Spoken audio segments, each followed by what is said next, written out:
Hello students, मैं अजय तिवारी आपका अपने यूट्यूब चैनल अध्ययन एकेडमी में एक बार फिर से स्वागत करता हूं। यहां पर 3D बुक की पूरी एक सीरीज चलाई जा रही है बेटा, जहां पर फर्स्ट चैप्टर की सारी वीडियो आ चुकी है जिसका नाम था सिस्टम ऑफ कोऑर्डिनेट्स। आज यहां पर एक नया चैप्टर स्टार्ट कर रहे हैं जिसका नाम है डायरेक्शन, कोसाइंस एंड प्रोजेक्शन। ठीक है, तो इसके बारे में आज हम स्टार्ट करने जा रहे हैं। तो अगर आपने पिछली वीडियो नहीं देखी है तो डिस्क्रिप्शन में जा करके पिछली वीडियो के लिंक पर क्लिक करके उनको ज़रूर से देख लीजिए। ठीक है, तो आइए हम लोग स्टार्ट करते हैं डायरेक्शन कोसाइंस के बारे में। तो कोसाइंस का मतलब होता है कि किसी भी एंगल, कोई लाइन अगर कहीं एंगल बना रही है तो जाहिर सी बात है, लाइन है या वेक्टर है तो वो एंगल एक्सिस से ही बनाएगा। तो जो भी एक्सिसेस हैं उनसे जो भी वो एंगल बनाएगा, अगर उनका कॉस ले लिया जाता है तो उसी को बोला जाता है डायरेक्शन कोसाइन। ठीक है ना। तो अब देखें, इसके बाद जिसको हिंदी में पढ़ा करते थे देखो, चाहे वेक्टर में पढ़ा था आपने, यहाँ पर देखें कि यहाँ पर क्या है कि मान लीजिए ये तीन एक्सिस है, एक्स वाई जेड। ये एक 3D प्लेन है, एक्स एक्सिस, वाई एक्सिस और जेड एक्सिस। ठीक है, तो चाहे आप इसको लाइन मान लीजिए, चाहे पॉइंट P मान लीजिए, उसके कोऑर्डिनेट आपने लेट कर लिए ABC। तो अगर इसको आप वेक्टर समझेंगे तो ये OA वेक्टर हो जाएगा, मतलब पोजीशन वेक्टर ऑफ P हो जाएगा बेटा। ये क्या हो जाएगा? Position vector of P। इस डायरेक्शन में क्या होता है? I कैप होती है। इस डायरेक्शन में क्या होता है? J कैप होता है। और इसका डायरेक्शन होता है K कैप। ठीक है, ये वेक्टर में पढ़ाया गया है। इधर होता है आई कैप, ये आई कैप, जे कैप, के कैप। मतलब इसको आप वेक्टर फॉर्म से भी पढ़ सकते हैं, और यहाँ आपको 3D पढ़ रहे हैं तो आप इसको कार्टेशियन फॉर्म के रूप में भी पढ़ सकते हैं। तो चाहे तो उससे कर लें चाहे इससे कर लें, बात एक ही है, सबसे आंसर एक ही आता है।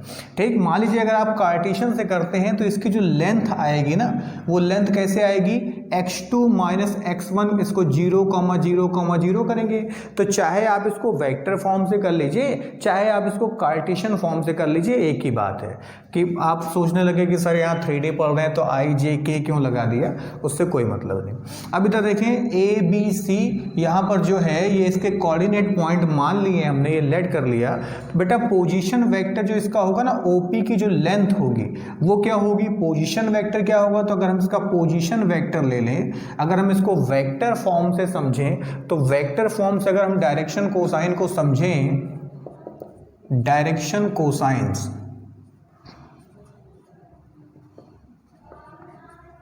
डायरेक्शन कोसाइंस को जरा हम समझ रहे हैं। तो डायरेक्शन कोसाइंस को समझने के लिए अगर हम इसको वेक्टर फॉर्म से समझें तो जो डायरेक्शन कोसाइन होता है, डायरेक्शन का मतलब मैथ में डायरेक्शन का मतलब होता है बेटा एंगल से।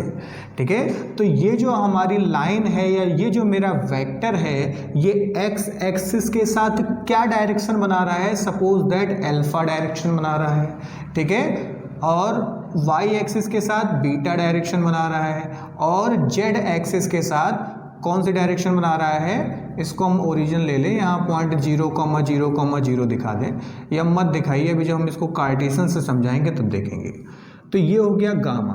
तो ये हो गई बेटा अल्फा, बीटा, गामा जो होती है उसको मैथ्स में डायरेक्शन बोलते हैं। अगर इस डायरेक्शन के हम कोसाइन ले लें, मतलब कॉस ले लें, तो उसी को बोला जाएगा डायरेक्शन कोसाइंस।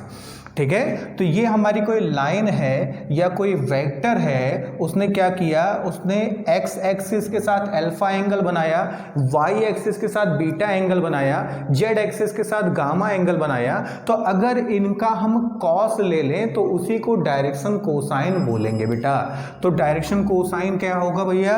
तो डायरेक्शन कोसाइन होगा कि अगर हम ये अल्फा बीटा गामा का हम क्या ले लें? कॉस ले लें, तो कॉस अल्फा जो होगा वो एक डायरेक्शन कोसाइन होगा, कॉस बीटा जो होगा वो हमारा दूसरा डायरेक्शन कोसाइन होगा, कॉस गामा जो होगा वो हमारा तीसरा डायरेक्शन कोसाइन होगा। जहां पर अल्फा और बीटा और गामा जो है वो इस स्ट्रेट लाइन बोल दें, OP, या वेक्टर बोल दें, के द्वारा बनाया गया कोण है एक्स एक्सिस, वाई एक्सिस और जेड एक्सिस के साथ। ये हम एक तरीके से किसके फॉर्म में पढ़ ले रहे हैं? वेक्टर फॉर्म में पढ़ ले रहे हैं। वेक्टर के थ्रू, फिर कार्टेशियन के थ्रू देख लेंगे। वेक्टर फॉर्म, अगर वेक्टर फॉर्म से पढ़ें, वेक्टर के थ्रू इसको पढ़ें तो बेटा पोजीशन वेक्टर क्या होगा? Position vector of P.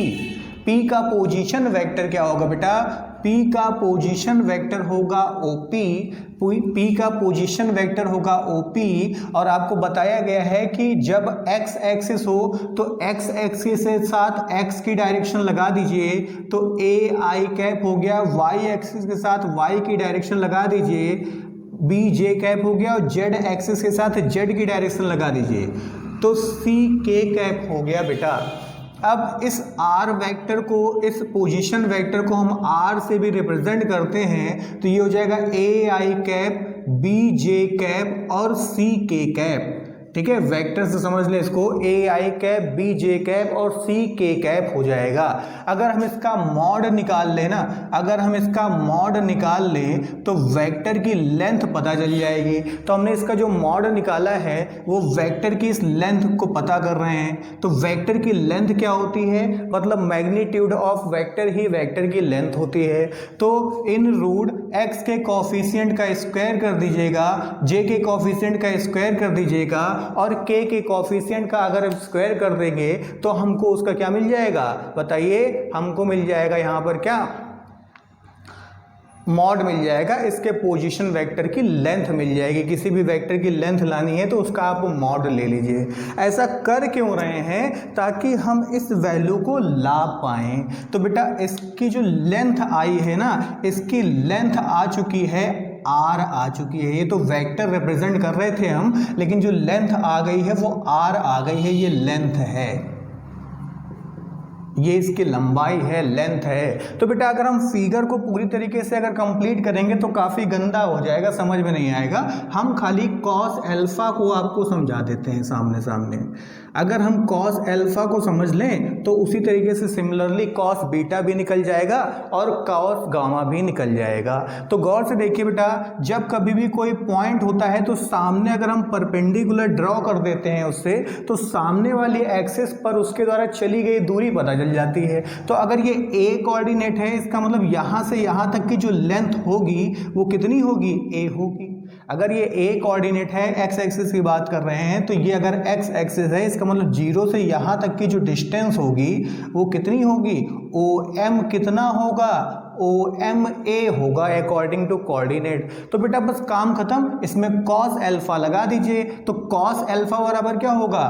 Base upon hypotenuse. तो क्या बनेगा? OM अपॉन OP बन जाएगा। ठीक है, यहाँ वेक्टर नहीं ले रहे हैं, लेंथ ले रहे हैं। तो वेक्टर नहीं ले रहे हैं, लेंथ ले रहे हैं, तो ये क्या बन जाएगा? A अपॉन, और लेंथ कितनी है बताइए? लेंथ स्मॉल r है बेटा। लेंथ क्या है? स्मॉल r है। ठीक, इसको संभाल के धर लीजिएगा। इक्वेशन नंबर फर्स्ट है ये, अभी काम आएगी। इसी तरीके से अगर इसकी वैल्यू रख दें तो बनेगा in root a upon a square plus b square plus c square. इसी तरीके से अब हम कॉस बीटा अगर ले लें, देखिए अगर हम बीटा के लिए यहाँ पर प्रोजेक्शन करेंगे इसका इस जगह पर, तो हमको ये b डिस्टेंस मिल जाएगी, है ना। अगर हम इस पर ऐसे प्रोजेक्शन कर लें तो ये अगर हम n बोल दें तो pn, सॉरी OM है ये, और ये हो जाएगा ON। ON जो दूरी होगी वो क्या होगी? B होगी बेटा, क्योंकि x एक्सिस का कोऑर्डिनेट A था, y एक्सिस का कोऑर्डिनेट B है, तो क्या हो जाएगी? B हो जाएगी डिस्टेंस OB। इसका मतलब अगर इस वाले में cos लगा दें, cos बीटा, बीटा का कोसाइन cos लगा दें, तो क्या बन जाएगा? ON अपॉन OP बन जाएगा बेटा, जिसको बोलेंगे B अपॉन R। क्या बोलेंगे? B upon R।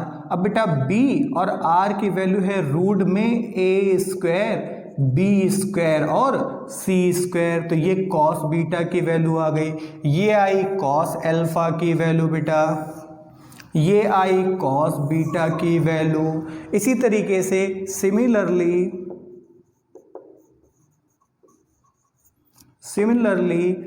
Cos gamma की वैल्यू अगर हम लेकर के आए तो वो क्या हो जाएगा, c अपॉन रूट में a square plus B square plus C square हो जाएगा।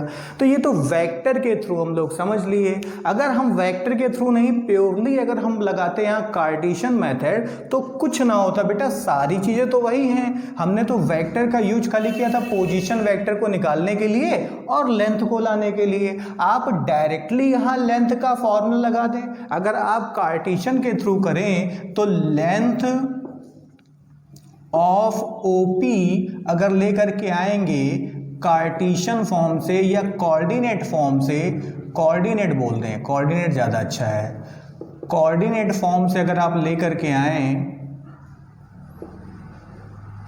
कोऑर्डिनेट मेथड, तो बेटा ओपी की जो लेंथ होगी वो क्या आएगी, x2 माइनस x1 का होल स्क्वायर। तो जाहिर सी बात है ओरिजिन पॉइंट जो होता है, ओरिजिन पॉइंट क्या होता है, 0 0 होता है। इस पॉइंट को O बोल दीजिए, 0 0 0 है ये।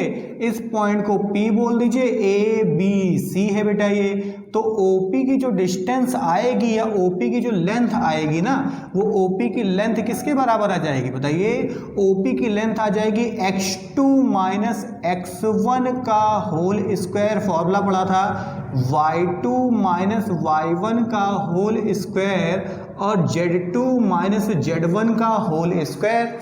ये वाला फॉर्मूला लगा दीजिए तो OP इक्वल क्या हो जाएगा, a माइनस 0 का होल स्क्वायर, b माइनस 0 का होल स्क्वायर और c माइनस 0 का होल स्क्वायर। तो OP क्या आ गया, a square plus b square plus c square. तब भी चीजें वही आ गई है ना। तो वेक्टर से थोड़ा सा जल्दी से, क्योंकि आप 12th में अगर आप पढ़े हैं तो वहां पर वेक्टर फॉर्म से पढ़ाया गया है, लेकिन अगर प्योरली कार्टेशियन फॉर्म से करना है तो चीजें तो वही आ गई। लेंथ हमको फिर से वही मिल गई, रूट में r is a square b square plus c square, फिर से वही कॉस अल्फा बराबर a अपॉन, है ना, आधार बटे कर्ण, ठीक, बेस अपॉन हाइपोटेनियस। तो इस तरीके से हम लोग इसको कर लेंगे।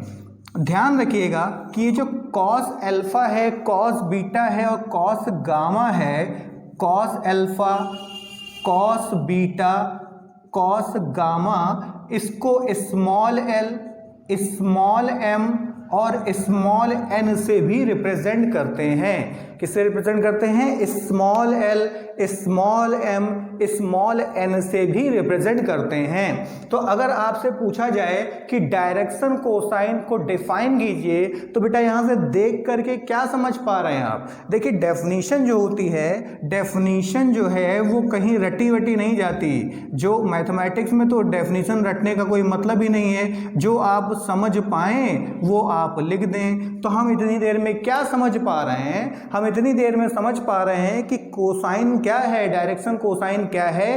कोई भी वेक्टर हो या लाइन हो, उस लाइन के थ्रू कोऑर्डिनेट एक्सिस पर जो कोई भी एंगल बनता है उसका कोसाइन ले लिया जाए तो उसको बोलते हैं डायरेक्शन कोसाइन ऑफ। इसको हटा दें, यहां पर हम पूरी डेफिनेशन लिख दे रहे हैं। तो इसकी डेफिनेशन क्या होगी, इसकी यहां पर डेफिनेशन अगर लिखना चाहें तो आप क्या बोल सकते हैं, the cosines of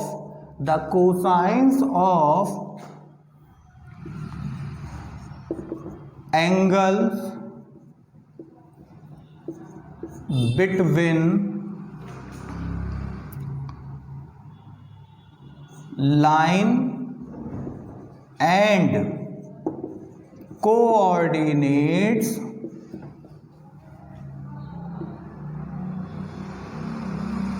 axes are called direction cosines. These are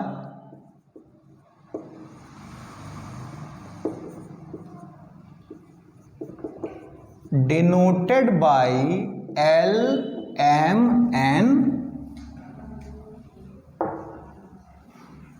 These are denoted by L, M, N. ध्यान रखिएगा, जो डायरेक्शन कोसाइन होता है बेटा, डायरेक्शन कोसाइन को शॉर्ट फॉर्म में डायरेक्शन कोसाइन को शॉर्ट फॉर्म में आप ऐसे भी लिख सकते हैं, कैसे लिखते हैं, DCS, ठीक है, इसको शॉर्ट फॉर्म में आप ऐसे भी लिख सकते हैं, ध्यान रखिएगा। तो डायरेक्शन कोसाइन कुछ भी नहीं है, जो भी एंगल हमारी लाइन या वेक्टर कोऑर्डिनेट एक्सिस के साथ बनाता है उसका जो कोसाइन ले लेते हैं उसी को बोलते हैं डायरेक्शन कोसाइन। LMN से बेटा रिप्रेजेंट करते हैं। अब इनके बीच में रिलेशन देखते हैं कि LMN के बीच में क्या रिलेशन है, ठीक है। तो वीडियो को पॉज करके आप नोट कर लें या स्क्रीनशॉट ले लें।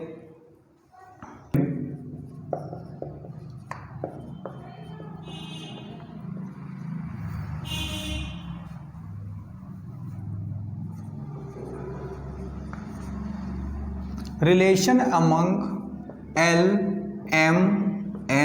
या आप बोल सकते हैं direction cosines. LMN direction cosines है, इनके बीच में रिलेशन हमको लेकर के आना है। तो अभी तक तो हम उसको कायदे से पढ़ लिए, कायदे से। अब हम इसको थोड़ा सा शॉर्ट में समझ लें, क्योंकि जगह जगह तो हमको मिलेगा नहीं, कि हमारे पास इतना समय नहीं है कि हम क्या करें, बार बार पूरा कोऑर्डिनेट बनाएं और सारी चीज़ों को सॉल्व करें। तो ध्यान रखिए कि मान लीजिए कोई पॉइंट है ABC, तो इसके ऊपर LMN रख दीजिएगा, इसके ऊपर LMN रख दीजिएगा। तो L बराबर डायरेक्ट निकाल लीजिएगा कि पहला टर्म अपॉन रूट के अंदर सभी कोऑर्डिनेट का होल स्क्वायर। तो क्या बन जाएगा, A upon A square plus B square plus C square. इसी तरीके से आप अगर M निकालेंगे तो वो होता है कॉस बीटा और बनता है B अपॉन रूट में A square plus B square plus C square. इसी तरीके से अगर N निकालेंगे तो वो होता है cos gamma C upon root में A square plus B square plus C square. बेटा अब इनके बीच में हमको रिलेशन लेकर के आना है। तो आप देखें कि अगर हम L स्क्वायर कर दें, M स्क्वायर कर दें, N स्क्वायर कर दें, तो आप क्या देखेंगे कि A अपॉन रूट में A square plus B square plus C square का whole square, B upon root में A square plus B square plus C square का whole square, C upon in root A square plus B square plus C square का whole square. बेटा square से root खत्म हो गया, ऊपर बन गया A square upon A square plus B square plus C square. इसी तरीके से B square upon A square plus B square plus C square. इसी तरीके से C square upon A square plus B square plus C square. बेटा इनका LCM ले लीजिएगा तो A square plus B square plus C square बराबर क्या आ जाएगा, A square plus B square plus C square. ऊपर भी बेटा ये दोनों आपस में कैंसिल हो गए, तो रिलेशन आ गया L square M square N square equal 1। ध्यान रखिएगा M square N square L square इनका समेसन जो होगा वो कितना हो जाएगा, 1 के इक्वल। ओवर और क्या बोल सकते हैं, cos square alpha, cos square beta और कॉस स्क्वायर गामा इक्वल 1। ये दोनों एक ही चीज है, ठीक है, ध्यान रखिएगा। समझ में आ रहा होगा तो वीडियो को पॉज करके और क्या कर दें, नोट कर लें या स्क्रीनशॉट ले लें। अब हम आगे पढ़ेंगे डायरेक्शन रेशियोज के बारे में पढ़ेंगे।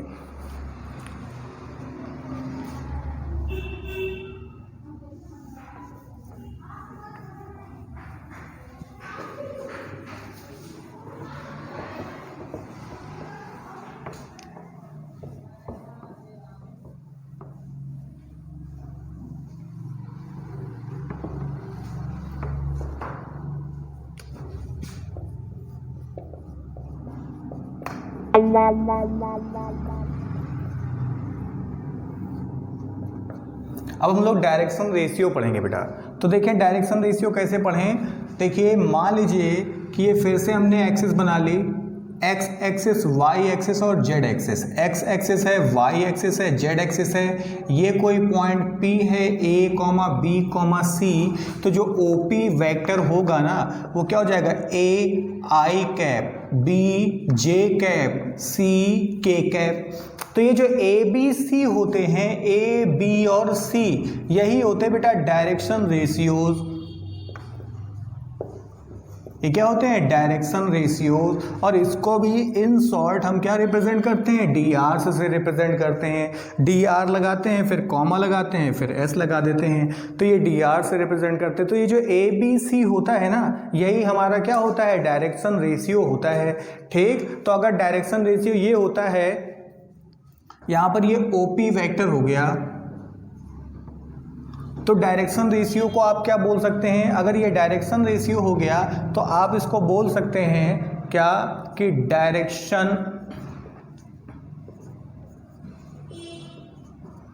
रेशियोज आर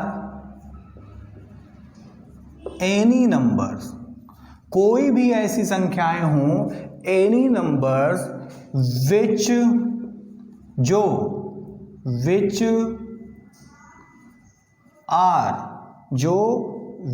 आर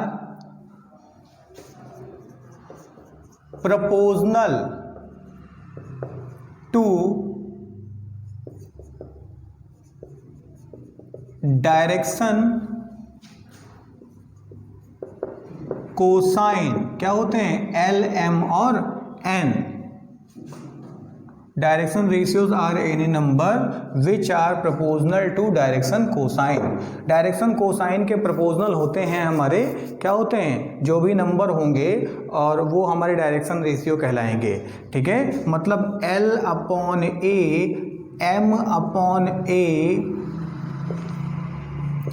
B और N/C, हमेशा इसको फॉलो करने वाले जो नंबर होंगे वो हमारे डायरेक्शन रेशियो कहलाएंगे। तो यहाँ ABC जो है वो डायरेक्शन रेशियो है और LMN जो है वो डायरेक्शन कोसाइन है, ध्यान रखिएगा। ठीक है, अब इनके बीच में अगर हम एक रिलेशन बनाएं तो क्या बनेगा, जरा रिलेशन को देखें कि L/A रिलेशन बिटवीन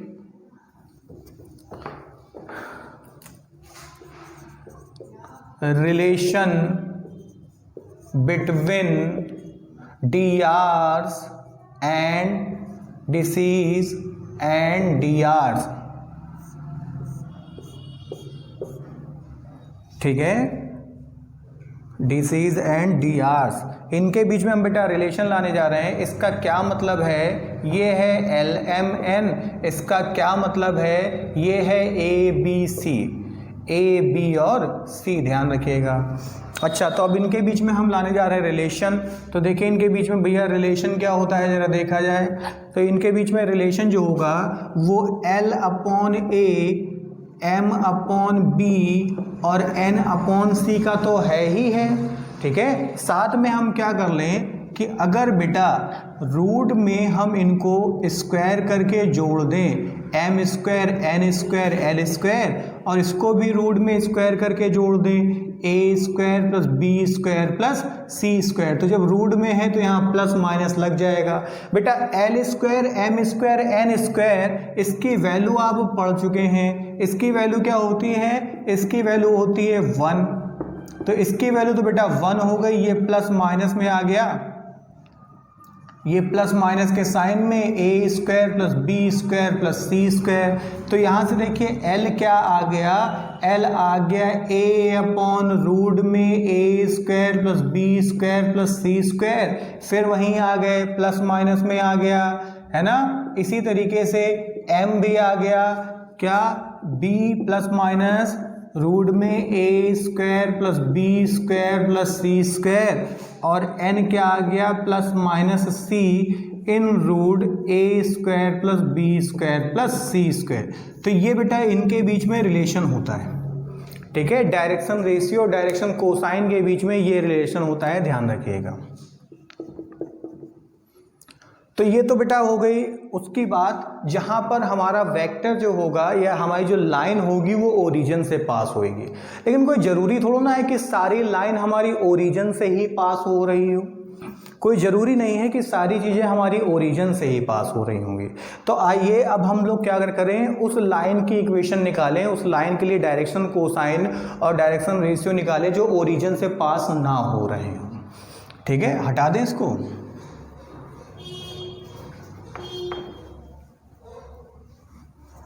पॉज करके इस जगह पर नोट कर लीजिएगा या स्क्रीनशॉट ले लीजिएगा।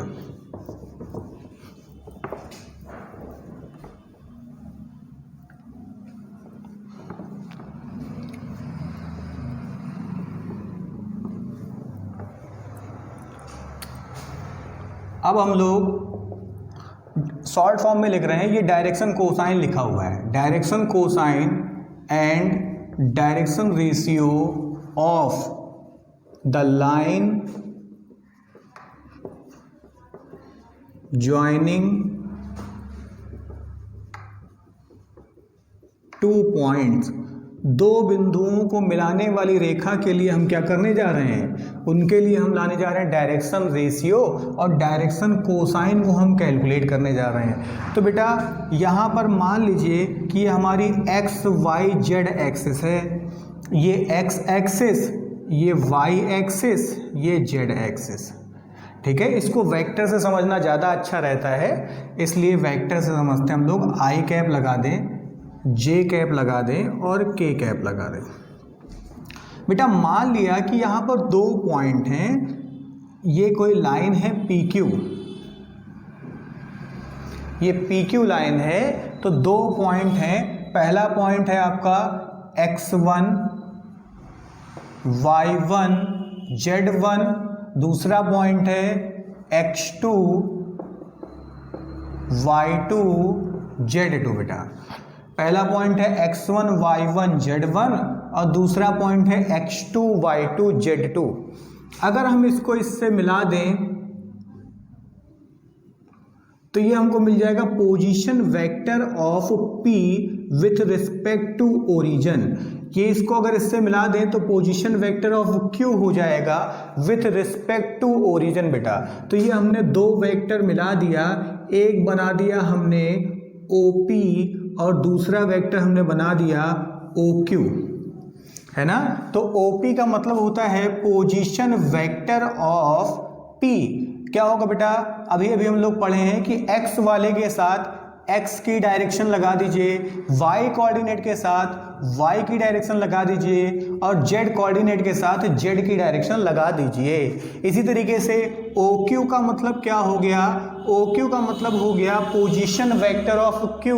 क्या बनेगा बेटा, x2i कैप y2j कैप और z2k कैप। बेटा अब क्या कर लें कि हमें जिस भी वेक्टर का या जिस भी लाइन का हमको क्या लेकर के आना होता है, डायरेक्शन कोसाइन लेकर के आना होता है, उसकी हमें लेंथ पता करनी होती है। इसका मतलब हम क्या करेंगे, हम PQ का वेक्टर ले आएंगे बेटा, और जब PQ का वेक्टर आ जाएगा ना तो उसका मॉड ले लेंगे। मॉड लेने से किसी भी वेक्टर की लेंथ पता चल जाती है। तो बेटा इसका मॉड ले लिया, पहले तो हम वेक्टर निकालें। तो PQ बराबर क्या होता है बेटा, बाद वाले का पोजीशन वेक्टर माइनस पहले वाले का पोजीशन वेक्टर।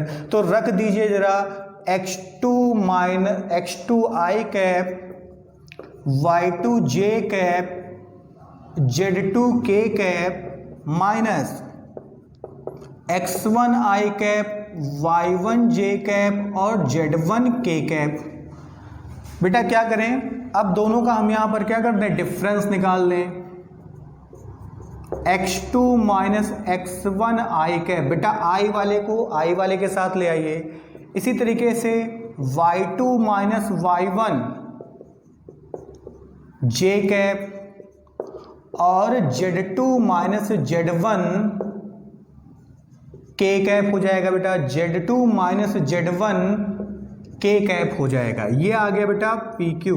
याद कीजिए अभी अभी हमने बताया है डी आर्स के बारे में। तो डी आर्स के लिए हमने क्या बताया कि जैसे ओ पी है ए आई कैप, बी जे कैप, सी के कैप, तो ये यही डी आर्स होते हैं, ये ए बी सी ही डी आर्स होते हैं। इसका मतलब कि जो एक्स आई के साथ होगा वो डी आर्स होगा, ठीक है, जे के साथ जो होगा वो डायरेक्शन रेशियो होगा, के के साथ जो होगा वो भी डायरेक्शन रेशियो होगा, ठीक है। तो यहाँ पर डी आर्स हमको डायरेक्ट मिल जाएगा। तो यहाँ पर डी आर्स अगर लाना चाहें तो डी आर्स आपको क्या मिल गया बताइए, D R's of P Q, D R's of P Q,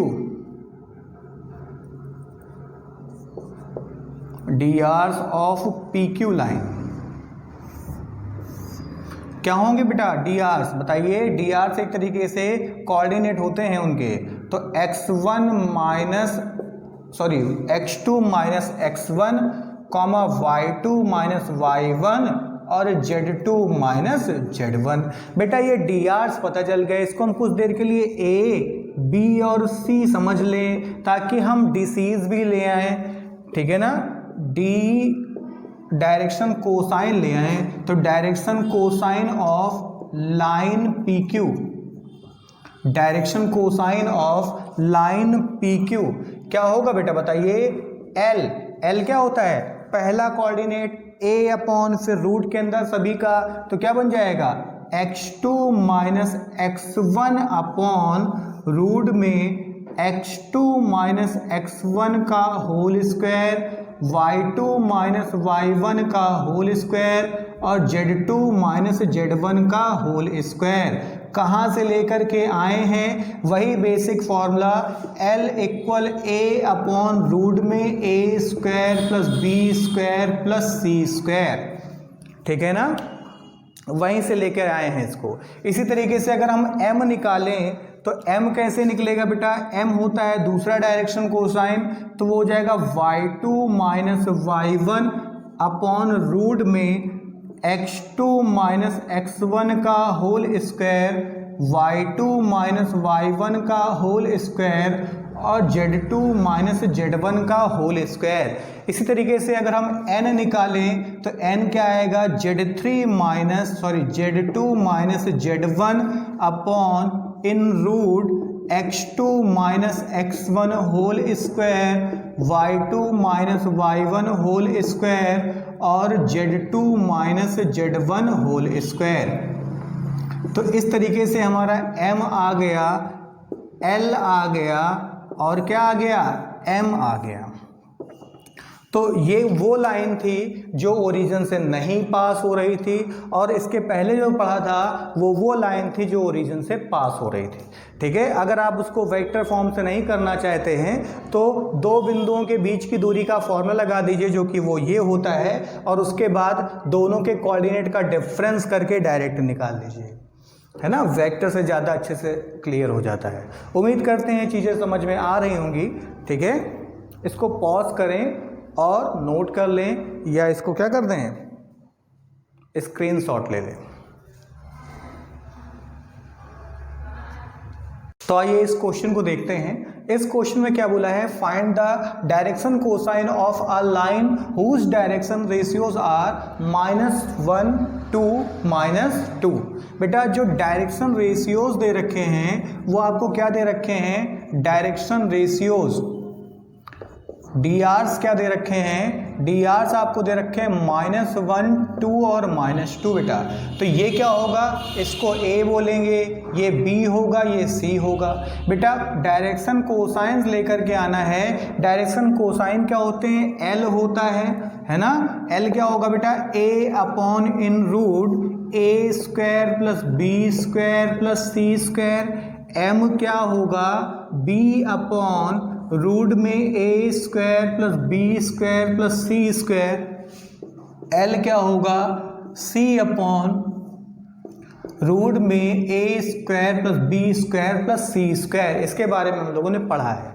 तो हमें सब जगह a square plus B square plus C square की वैल्यू चाहिए। हम इधर रफ में a square plus B square plus C square की वैल्यू निकाल लें। तो a square plus B square plus C square की वैल्यू क्या, -1 स्क्वायर 2 स्क्वायर -2 स्क्वायर। बेटा ये होगा 1, ये 4, ये 4, √9 इक्वल आ गया 3। बस तुरंत आंसर चमक गया, आपको चमक रहा होगा। क्या होगा?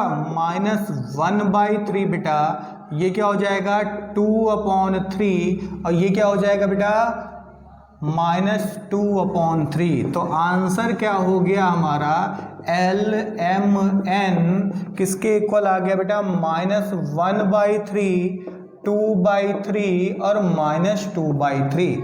तो इस टाइप से ये कितना सिंपल था, है ना। तो इस वीडियो में इतना ही, ठीक है। अब जब नेक्स्ट वीडियो होगी तो इसके बिहाफ पर और भी 2-4 क्वेश्चन देखेंगे और एक नए टॉपिक को वहाँ उठाएंगे जिसका नाम होगा प्रोजेक्शन। आज हमने क्या पढ़ लिया? डायरेक्शन कोसाइन और डायरेक्शन रेशियो के बारे में। अब इसके क्वेश्चन आप ट्राई कीजिएगा और थोड़े से और टफ क्वेश्चन हम नेक्स्ट वीडियो में आपको कराएंगे डायरेक्शन कोसाइन और डायरेक्शन रेशियो से रिलेटेड, और नया टॉपिक प्रोजेक्शन को डिस्कस करेंगे, ठीक है। तो आज के लिए इस वीडियो में इतना ही, तब तक के लिए नमस्कार।